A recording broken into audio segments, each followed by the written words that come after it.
I'm Chas from Chas's Crazy Creations, and you were watching Home Talk. Today, we're gonna go ahead and clean the grill. So first, let's talk about things that don't work. A lot of people talk about cleaning the grates with an onion. That does not work, and it just makes a hot mess. The other thing people talk about cleaning grills with is coffee, which is basically about acidity. And that's a waste of coffee, and you can use vinegar, which I'm gonna show you to clean as well. So the first thing I'm gonna do is remove the grates and the flavor bars underneath. We're gonna go ahead and get the grates and the flavor bars soaking. And putting this to the test, we'll be using Dawn, vinegar, and ammonia, and some garbage bags. So I'll be using some gloves to protect my hands. And for this first one, I'm going to place the grate into a garbage bag.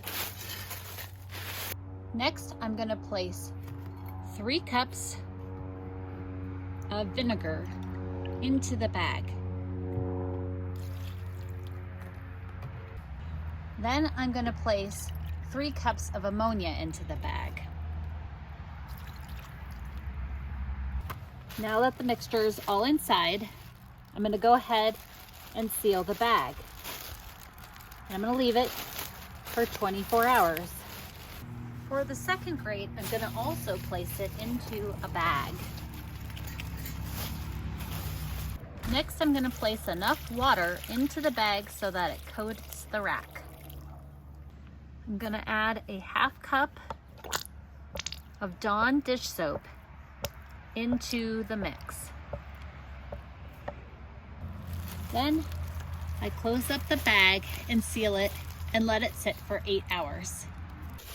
And then for these last things, I'm just gonna also put them into a garbage bag. For this one, we're just gonna place vinegar into the garbage bag.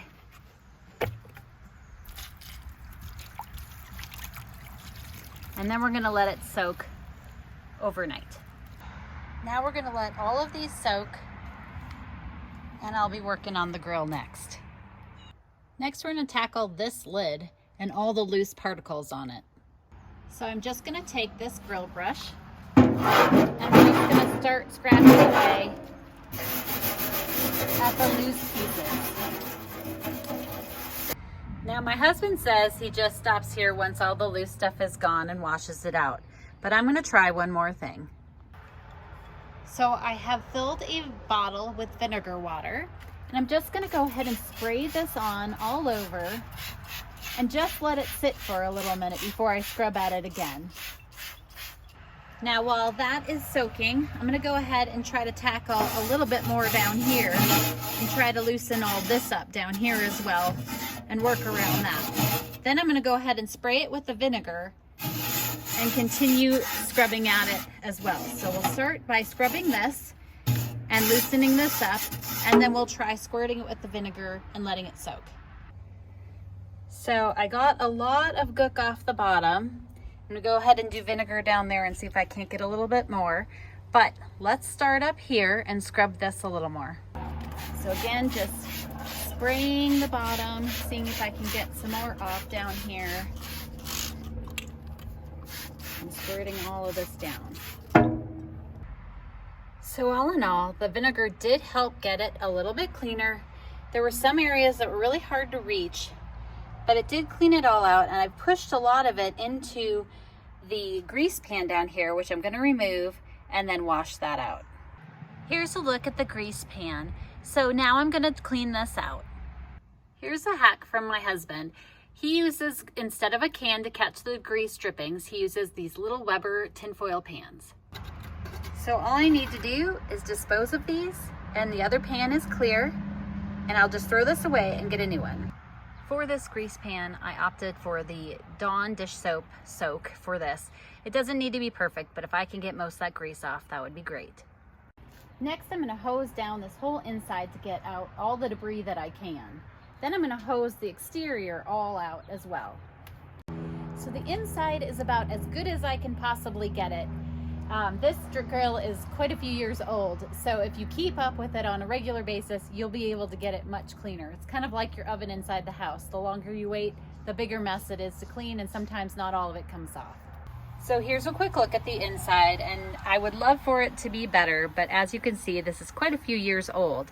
So this is about as good as it's gonna get right now. So the first thing I'm gonna do is close the lid.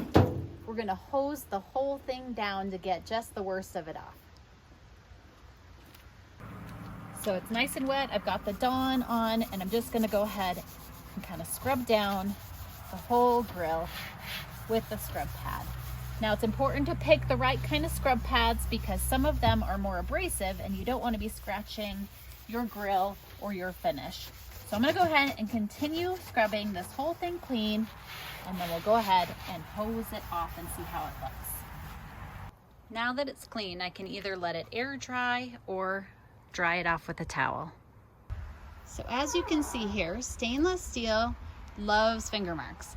So you could leave it as is, but if you want to shine up your stainless steel, stainless is a dry substance and needs to be moisturized. So you can either buy a stainless steel cleaner for this, or you can wipe on some olive oil or avocado oil, then dry off the excess with another towel, and that'll keep the finger marks from sticking so much on your stainless. So it's been 24 hours, and now we're gonna see how well these all clean off with the different methods we tried. So first we're gonna start with the flavor bricks, and we're gonna see how they look and see how easy they clean off. I don't know if you can see that water in there, but it's pretty gross. So just grabbing a little scrub pad here, we're gonna see how clean they can get.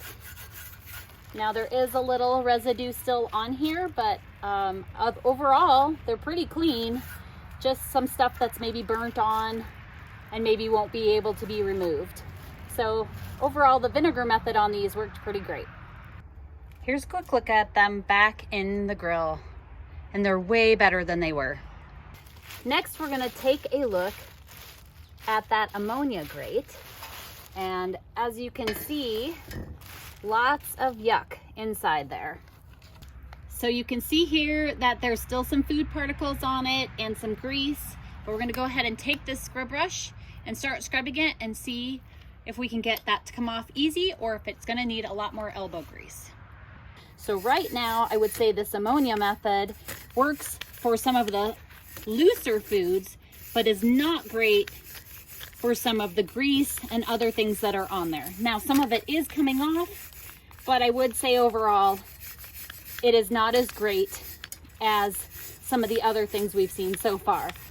And lastly, I'm gonna open the Dawn dish soap one. And as you can see, the water is very dark and has lots of crunchy things in it. Okay, so once again, using the grill brush, lightly scraping. And I would say right now, this is definitely working the best. The stuff's coming off pretty easy. Now, just like the other one, there's some really burnt on guck that might not come off, but this one is the best so far. And what I love about this one is, you know, ammonia is a harsh chemical, which is not my favorite. Dish soap is a little bit better. You can also use Castile soap if you want, which is a natural soap that doesn't have any harmful chemicals in it. But overall, this is my favorite so far. So I did go ahead and soak the ammonia one back into the dish soap since I liked that one the best. Vinegar and the dish soap were the best ones by far. So there's still a little grime and grease on them, but overall they're way better. And I would say the key to keeping anything clean is keeping up with it. So I will be letting my husband know that we need to keep up with this a little better than we have been, because I'm the oven girl. And you can find our oven tutorial on Hometalk as well. When your grill is all cleaned up, you'll want to buy a cover for it to protect it when you're not using it. Or you can pull it into your garage, but making sure that it's protected from the elements is important. Again, I'm Chas from Chas's Crazy Creations. Thanks for watching Hometalk, and I'll see you next time.